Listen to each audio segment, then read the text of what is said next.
Good morning, students. So today we start the first method of redemption of debenture.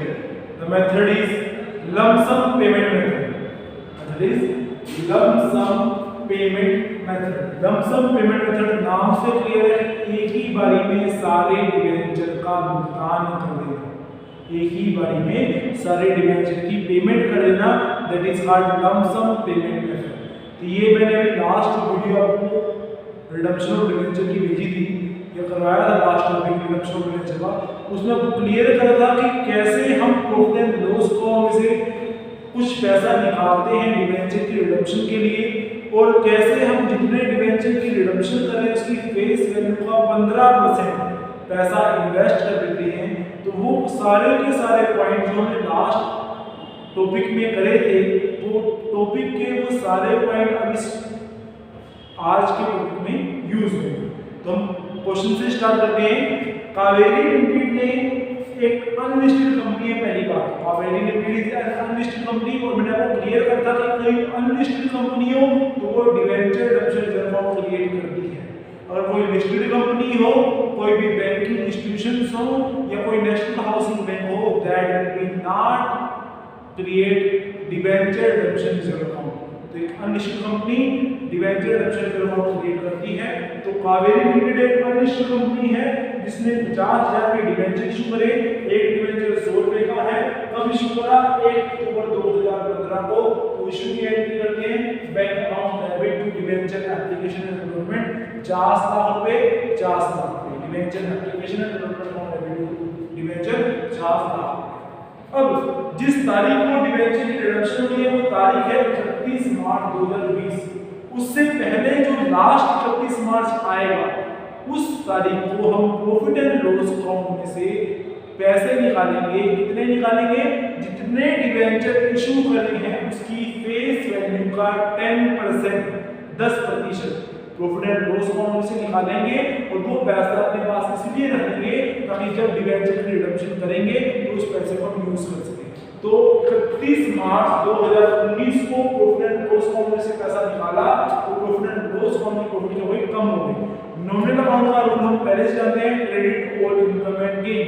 Income को हमेशा हम credit करते हैं. अगर वही इनकम कम होगी तो करोगे डेबिट करोगे. तो प्रॉफिट एंड लॉस अकाउंट से पैसा निकाले तो प्रॉफिट एंड लॉस अकाउंट में प्रॉफिट बढ़े होगा इनकम में, और प्रॉफिट एंड लॉस अकाउंट से पैसा निकाला तो प्रॉफिट एंड लॉस अकाउंट में प्रॉफिट कम हो जाएगी, इसलिए हमने उसे डेबिट कर दिया. और ये प्रॉफिट क्यों निकाले? डिबेंचर की रिडम्पशन के लिए. जिस नाम से हम उसको क्रेडिट करेंगे वो नाम होगा टू डिबेंचर रिडम्पशन रिजर्व. कितने रुपए निकालेंगे? जितने डिबेंचर इशू करें उसकी फेस वैल्यू का. फेस वैल्यू ने इसलिए बताया था कि अगर डिबेंचर प्रीमियम पे इशू करे हैं तो उस प्रीमियम को इग्नोर करोगे.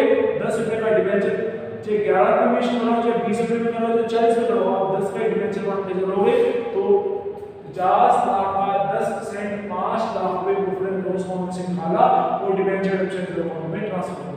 उसके बाद अगला काम क्या करना है आपने? जिस तारीख को डिबेंचर की रिडम्पशन करनी है उससे पहले जो 30 अप्रैल आएगा, 30 अप्रैल, तो 30 अप्रैल कब आएगा? 30 अप्रैल 2019 को. उस तारीख को आप क्या करोगे? कुछ पैसा इन्वेस्ट कर दोगे बैंक में, चाहे एफडी में इन्वेस्ट करो, चाहे बैंक के म्यूचुअल फंड लो, चाहे कुछ और लो बैंक से. क्लियर है? चाहे बैंक से आरडी करो. तो अगर आप बैंक में पैसा इन्वेस्ट कर रहे हो तो investment is asset for us. Company के लिए इन्वेस्टमेंट किया है, एसेट है, और एसेट तो कौन सा बैलेंस होता है? डेबिट बैलेंस होता है. इसलिए हम इन्वेस्टमेंट को डेबिट कर देंगे. डिबेंचर की रिडम्पशन के लिए इन्वेस्टमेंट कर रहे हैं तो debenture redemption investment account debit to bank. जो पैसा हमारा इन्वेस्टमेंट के लिए कहां से आएगा? बैंक अकाउंट से आएगा. तो बैंक कौन है? आर्टिफिशियल पर्सन है, गिवर है, गिवर करते हैं क्रेडिट टू बैंक. कितना पैसा इन्वेस्ट करना है? जितने डिबेंचर की रिडम्पशन करनी है, जितने डिबेंचर की रिडम्पशन करनी है उसकी फेस वैल्यू का 15%, 15% आप पैसा इन्वेस्ट कर सकते हो. तो जितने डिबेंचर इशू करें उसी की रिडम्पशन करनी है. तो 50 लाख डिबेंचर इशू कर दे, 50 लाख की रिडम्पशन करनी है तो 50 लाख का 15% 7.5 लाख हम इन्वेस्ट कर देंगे. अब जिस तारीख को रिडम्पशन होनी है वो पैसा हम वापस मंगवा लेंगे. जो पैसा इन्वेस्ट किया था वो वापस मंगवा लेंगे. क्यों? क्योंकि अब डिबेंचर रिडम्पशन के लिए पैसों की जरूरत है, तो पैसा वापस मंगवाते हैं. तो एंट्री होगी bank account debit to debenture redemption. इस एंट्री का रिवर्स क्योंकि इन्वेस्टमेंट जा रही है, एसेट जाती है तो ट्रेड करते हैं, तो पैसा आ रहा है, कहां जमा हो रहा है हमारे बैंक अकाउंट में, तो debit the receiver bank from debit to debenture investment 7.5 lakh में 7.5 लाख।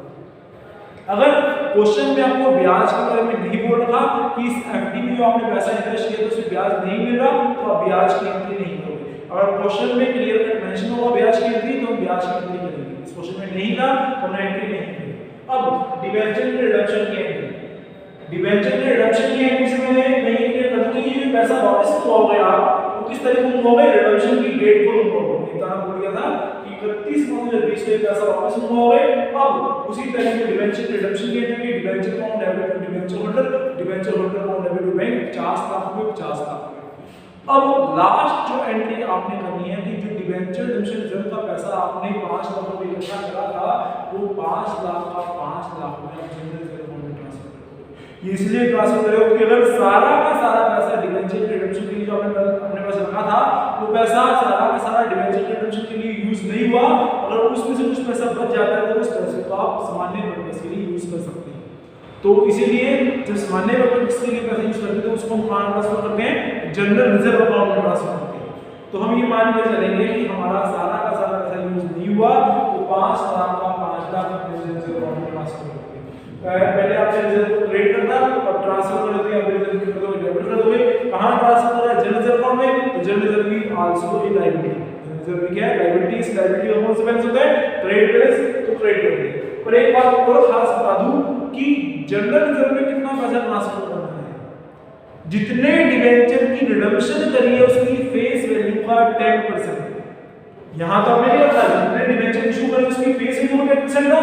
यहां क्या करना है, जितने डिबेंचर की रिडम्पशन करी है उसकी फेस वैल्यू का 10% आप जनरल रिजर्व अकाउंट में ट्रांसफर करोगे। क्लियर है क्वेश्चन? तो ये हमारा क्वेश्चन नंबर फर्स्ट है। क्वेश्चन नंबर सेकंड सेम इसी तरीके से। क्लियर है? Thank you.